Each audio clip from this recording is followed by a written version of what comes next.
They didn't even try to hide it anymore. The whispers, the sideways glances, the passive-aggressive comments in meetings. I could feel every ounce of judgment radiating off my so-called team. Once upon a time, I thought we were in this together. I thought teamwork meant having each other's backs. But somewhere along the line, I went from being the quiet achiever to the project liability, and I had no idea how fast the tide would turn against me. It all started 6 months ago, during the launch of our most high-stakes campaign to date. I was the project lead, not by popular vote, but because the client specifically asked for me. They liked my work ethic, my precision, and most of all, my ability to deliver results without all the unnecessary flair. But my team, they didn't like that at all. Most of them had been in the company longer, louder, and more connected. They thought I skipped the line. They thought I didn't deserve it. And the worst part, they decided they were going to make sure I failed. Sabotage is a strong word, but what do you call it when deadlines are missed? Because files mysteriously go missing. Or when people conveniently forget to CC you on crucial communications. Or when they joke about you being overwhelmed right in front of the client. I started to question everything. My abilities, my instincts, even my worth. But I kept pushing. I spent late nights combing through documents alone in the dim office, nursing cheap coffee, and the sinking feeling that I was in way over my head.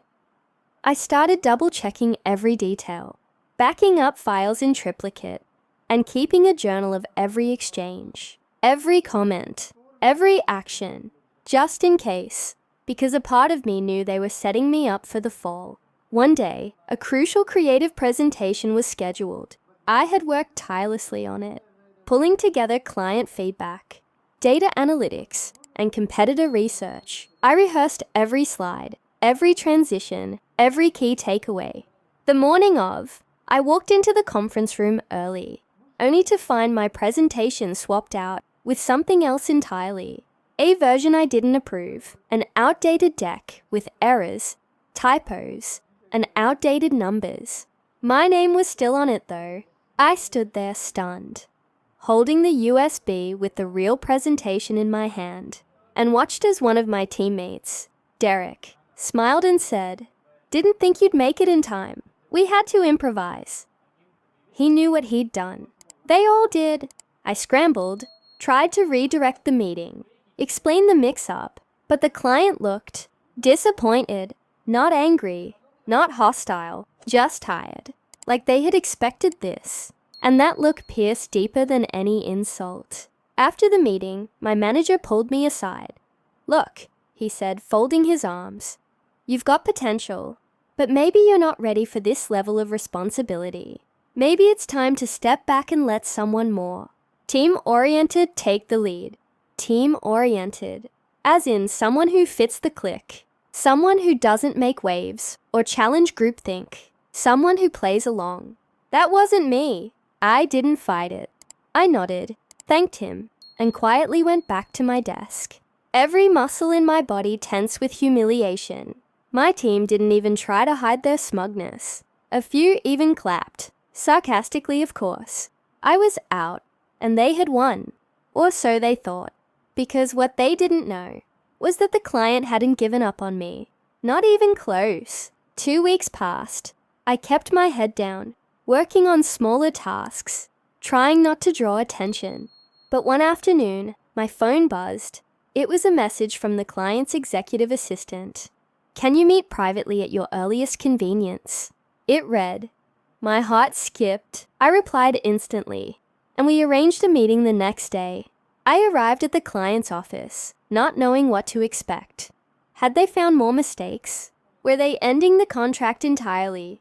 But when I walked in, I was greeted not by disappointment, but by smiles. "Glad you could make it," the client's VP of strategy said, shaking my hand firmly. "We've been watching, and we need to talk." They sat me down and laid it all out. They knew. They had seen the internal sabotage from the start. The missing files, the miscommunications, the passive-aggressive behavior. They had suspected it during that disastrous presentation, and after requesting metadata on the files and checking timestamps, they confirmed everything. They had been testing more than just the campaign. They had been testing me, and apparently, I had passed with flying colors. "We wanted to see how you'd respond under pressure," the VP said. "You didn't retaliate. You didn't shift blame. You kept showing up. That's exactly the kind of leadership we want." I blinked. My throat was dry. "Leadership?" I asked cautiously. He smiled. "We want you to lead our upcoming global campaign, but not through your current company. We want to offer you a direct contract. Your own team. Your own terms. What do you say?" I was speechless. The words hit like thunder. All those nights I doubted myself. All the humiliation. All the judgment. I hadn't just survived it. I had earned something more. But it wasn't just about me anymore. I asked for a few days to think it over. And when I returned to the office, it was like walking into a theater mid-play. The same whispers. The same smirks. But this time I didn't care. I felt unshakable. That week, I handed in my resignation. No drama, no scenes. Just a polite, professional letter and a handshake. "Oh," Derek said when he saw the envelope on my desk. "Quitting already? Guess it was too much for you after all." I looked him dead in the eye and smiled. Something like that. They laughed as I packed my things.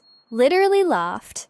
But then, a week later, the client's announcement went live. Their global campaign would be spearheaded by a new consultancy firm. My firm. The one I had just incorporated. My name was on the release. My strategy. My vision. The internet lit up with speculation. My LinkedIn exploded. And suddenly, those same teammates who had dismissed me were flooding my inbox with messages. "Congrats. So happy for you. Wow, didn't see that coming. Hey, if you're hiring..." But I wasn't interested in payback. I didn't need it. The truth was the biggest bombshell of all. My so-called failure had become my breakthrough. That night, I sat in my tiny apartment, looking out over the city lights with a glass of wine in my hand. I thought about every sleepless night, every betrayal, every moment I nearly gave up. And I smiled, because sometimes the loudest noise isn't the laughter or the insults. It's the silence that follows the truth. The moment when those who doubted you are left speechless, staring at the very success they said you'd never have. They called me a failure, but the client called me leader, and that made all the difference. Would you like a version with dramatic tone cues, or pacing notes for voiceover delivery?